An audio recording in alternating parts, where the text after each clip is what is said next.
Hello दोस्तों, कैसे हैं आप सभी लोग। देखिए, पिछली क्लास में हम लोगों ने करंट के कुछ महत्वपूर्ण टॉपिक पढ़ने शुरू किए थे। उन सारे विषयों पर चर्चा करते हुए, जैसे कि पिछली क्लास में हम लोगों ने सस्टेनेबल डेवलपमेंट गोल्स के बारे में पढ़ा था, जो कि बहुत ही महत्वपूर्ण विषय है, बहुत ही इंपॉर्टेंट टॉपिक है, सवाल उससे पेपर में आना ही आना है। वैसे ही एक महत्वपूर्ण मुद्दा है जिसे आज हम लोग डिस्कस करने जा रहे हैं। आपको आपके स्क्रीन पे दिख रहा होगा, लिखा दिख रहा होगा आपको, इंडिया INX और मसाला बांड। इंडिया INX की अगर हम बात करें तो जो इंडिया INX है, INX का मतलब हो गया इंटरनेशनल एक्सचेंज। इसका मतलब जो इंटरनेशनल एक्सचेंज है ये क्या हो गया, तो ये भारत का पहला अंतर्राष्ट्रीय एक्सचेंज है। और जो भारत का पहला अंतर्राष्ट्रीय एक्सचेंज है ये कहां स्थापित किया गया है, तो इस भारत के पहले अंतर्राष्ट्रीय एक्सचेंज की जो स्थापना की गई है, इसकी स्थापना गिफ्ट सिटी का पूरा नाम है Gujarat international finance tech city, यानी गिफ्ट सिटी में भारत के पहले अंतर्राष्ट्रीय एक्सचेंज की स्थापना की गई। और कहां स्थापना की गई है, तो अंतर्राष्ट्रीय वित्तीय सेवा केंद्र, कहां पर, अंतर्राष्ट्रीय वित्तीय सेवा केंद्र में, इंटरनेशनल फिनेंशियल सर्विस सेंटर में यह स्थित है। अब अगर इससे आगे हम लोग बढ़ें तो जो इंडिया INX है, इस इंडिया INX का उद्घाटन, इसका इनॉग्रेशन प्रधानमंत्री नरेंद्र मोदी के द्वारा 9 जनवरी 2017 को किया गया। और इसने अपना व्यापारिक संचालन कब से शुरू कर दिया, तो 16 जनवरी 2017 से इसने अपना व्यापारिक संचालन शुरू कर दिया है। अगर हम लोग इसके कार्य करने के समय को देखें तो ये सप्ताह में 6 दिन और 22 घंटे प्रतिदिन कार्य करता है। यानी एक दिन में 22 घंटे काम करेगा और एक सप्ताह में कितने दिन काम करेगा, 6 दिन काम करेगा। और इंडिया INX BSE का मतलब हो गया बॉम्बे स्टॉक एक्सचेंज लिमिटेड की एक सहायक कंपनी के रूप में कार्य करेगा। और हम सबको पता है कि जो BSE है ये भारत का सबसे प्राचीन स्टॉक एक्सचेंज है। अब हमको ये बात करना है कि जो इंडिया INX है, इस इंडिया INX का इंपॉर्टेंस क्या है, इस इंडिया INX का महत्व क्या है। अगर हम लोग इसके महत्व की बात करें तो अंतर्राष्ट्रीय निवेशकों और अनिवासी भारतीयों को अपने पसंदीदा समय पर दुनिया भर में कहीं से भी व्यापार करने की यह सुविधा प्रदान करता है। यानी कोई भी इंटरनेशनल इन्वेस्टर है या जो हमारे यहाँ के NRI हैं, अगर ये दुनिया में कहीं पर भी है और इंडिया में अगर ये निवेश करना चाहते हैं तो इनको निवेश करने का, व्यापार करने की ये पूरी सुविधा कौन उपलब्ध करा देगा, इंडिया INX ये सुविधा उपलब्ध कराएगा। अगर हम लोग इस स्टॉक एक्सचेंज के बारे में देखें तो यह exchange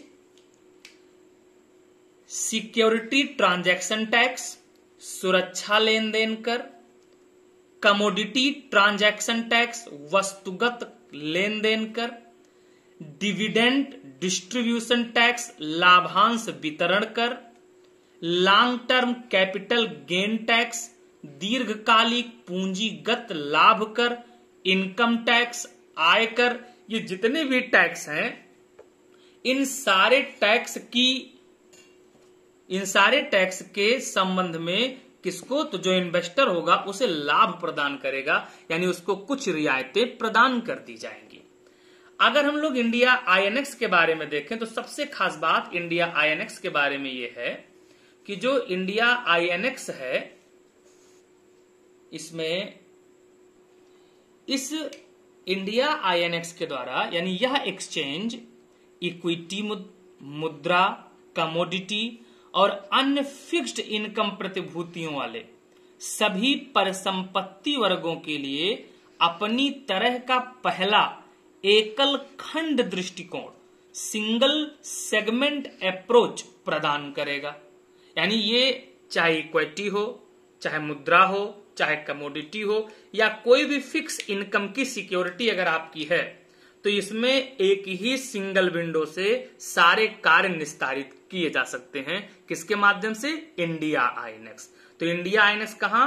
gift city. Gift city का मतलब Gujarat international finance tech city. Clear एकदम? कब इसको इनॉग्रेट किया गया? 2017 में। इतनी बात समझ में आई? अब आगे बढ़ते हैं। देखिए, अब हम लोग बात करते हैं मसाला बांड की। बहुत ही इंपॉर्टेंट मुद्दा है इस मसाला बांड को लेकर के। देखिए, जो मसाला बांड का सेगमेंट है, देखो जो मसाला बांड है, ये जो शब्द है, इस शब्द का प्रयोग यानी मसाला बांड शब्द का प्रयोग आईएफसी का मतलब है इंटरनेशनल फिनांस कारपोरेशन। क्या नाम है? तो इसका नाम है इंटरनेशनल फिनांस कारपोरेशन, जिसे हम लोग हिंदी में कहते हैं अंतर्राष्ट्रीय वित्त निगम द्वारा विदेशी मंचों पर भारत की संस्कृति और पाक कला को लोकप्रिय बनाने के लिए इसका प्रयोग किया गया। यानी आपको याद रखना है कि मसाला बांड शब्द का प्रयोग किसके द्वारा? आईएफसी इंटरनेशनल फिनांस कारपोरेशन के द्वारा किया गया है। जो इंटरनेशनल फिनांस कारपोरेशन है, अंतर्राष्ट्रीय वित्त निगम है, ये वर्ल्ड बैंक की अनुषंगी संस्था है। ये बात समझ में आया? अब देखो मसाला बांड वास्तव में काम कैसे करेगा। देखिए, यह भारतीय कंपनियों द्वारा विदेशी निवेशकों के लिए, यानी किसके द्वारा? भारतीय कंपनियों के द्वारा विदेशी निवेशकों के लिए रुपए के मूल्य वर्ग में जारी किए जाते हैं। यानी मसाला बांड किसमें? तो रुपए के मूल्य वर्ग में जारी किए जाएंगे। इनका उद्देश्य परियोजनाओं के लिए धन आकर्षित करना है। यानी अगर कोई प्रोजेक्ट चला रही है सरकार, उसके लिए अगर धन आकर्षित करना है तो किसके माध्यम से आकर्षित हो जाएगा? मसाला बांड के माध्यम से आकर्षित हो जाएगा। क्लियर एकदम? चूंकि ये बांड भारत के बाहर जारी किए जाते हैं, इसलिए इन्हें अमेरिकी डॉलर में चुकाया जाएगा। चुकाया किसमें किया जाएगा? तो चुकाया जाएगा अमेरिकी डॉलर में, और इशू किसमें किया जाएगा? भारतीय मूल्य वर्ग में इशू किया जाएगा। इससे आगे देखिए, देखो जो पहला मसाला बांड है, तो पहला मसाला बांड आईएफसी के द्वारा, अभी हमने बताया इंटरनेशनल फिनांस कारपोरेशन के द्वारा, नवंबर 2014 में कितने का? 1000 करोड़ रुपए के बांड आधारभूत संरचना परियोजना के लिए फंड इकट्ठा करने के लिए जारी किया गया था। यानी पहला मसाला बांड किसके द्वारा? आईएफसी के द्वारा। पहला मसाला बांड आईएफसी के द्वारा कब?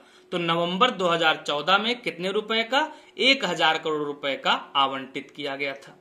इन बांडों को जारी करने की रूपरेखा का उल्लेख वाह वाणिज्य उधार नीति ईसीबी पॉलिसी के तहत किया गया है। किस पॉलिसी के तहत? तो वाह वाणिज्यिक उधार नीति के तहत इसका उल्लेख किया गया है। अब जो मसाला बांड हम लोग जारी करेंगे, जो सरकार जारी करेगी, इस मसाला बांड को कौन कौन जारी कर सकता है? तो मसाला बांड को जारी करने वाली संस्थाओं में शामिल है कोई भी कारपोरेट निकाय, भारतीय bank, real estate investment trust तथा इंफ्रास्ट्रक्चर इन्वेस्टमेंट ट्रस्ट विदेश में इन बांडों को जारी कर सकते हैं। बहुत इंपॉर्टेंट है, फिर से सुनिए। कारपोरेट निकाय, भारतीय bank, real estate investment trust, infrastructure investment trust विदेशों में इन बांडों को जारी कर सकते हैं। निवेश के लिए पात्र क्या होगा इसके लिए? तो भारत के बाहर के निवेशक जो भारतीय परिसंपत्तियों में निवेश करना चाहते हैं, वह मसाला बांड में निवेश कर सकते हैं। यानी कोई भी फॉरेन इन्वेस्टर जो इंडिया में इन्वेस्ट करना चाहे, वो मसाला बांड में इन्वेस्ट कर सकता है। देखो, HDFC, NTPC, India bulls housing जैसी भारतीय संस्थाओं ने मसाला बांड के जरिए धन को इकट्ठा किया है, धन जुटाया है। अब इस मसाला बांड के लाभ क्या है? एडवांटेज क्या है मसाला बांड का? तो भारतीय रुपए का अंतर्राष्ट्रीयकरण करने, भारतीय वित्तीय प्रणाली एवं अर्थव्यवस्था को मजबूत करने में मसाला बांड की महत्वपूर्ण भूमिका होगी। रुपए मूल्यवर्ग वाले बांड, रूपी डिनोमिनेटेड बांड्स है ये, इनमें जोखिम की स्थिति में निवेशक ही होते हैं। अगला, निवेशक अधिक पैसा कमा सकते हैं क्योंकि मसाला बॉन्ड में ब्याज दर क्या है, अधिक है। अब अभी हम लोग ने पढ़ा था अंतर्राष्ट्रीय वित्तीय सेवा केंद्र, तो इसके लिए एक अंतर्राष्ट्रीय वित्तीय सेवा केंद्र अथॉरिटी काम करती है। अंतर्राष्ट्रीय वित्तीय सेवा केंद्र प्राधिकरण अधिनियम 2019 में पास किया गया। इसमें इस प्राधिकरण में कुल कितने मेंबर होंगे, 9 सदस्य होंगे, जिनका कार्यकाल कितने साल का होगा, 3 साल का होगा, और इन्हें पुनर्नियुक्त किया जा सकता है। तो कुल मिलाकर के आपको याद रखना है इंडिया आईएनएक्स और मसाला बॉन्ड के बारे में। ये बहुत ही इंपॉर्टेंट सेगमेंट है। फिर अगला कोई इंपॉर्टेंट सेगमेंट लेकर के हम आपसे फिर से मुलाकात करेंगे। मेरे प्रिय दोस्तों, आप लोग वीडियो को अधिक से अधिक शेयर कीजिए। जिन दोस्तों ने अब तक चैनल को सब्सक्राइब ना किया हो वो चैनल को सब्सक्राइब कर लीजिए और अपने दोस्तों में से खूब भेजिए, खूब शेयर कीजिए। बहुत बहुत धन्यवाद। Thank you. जय हिंद।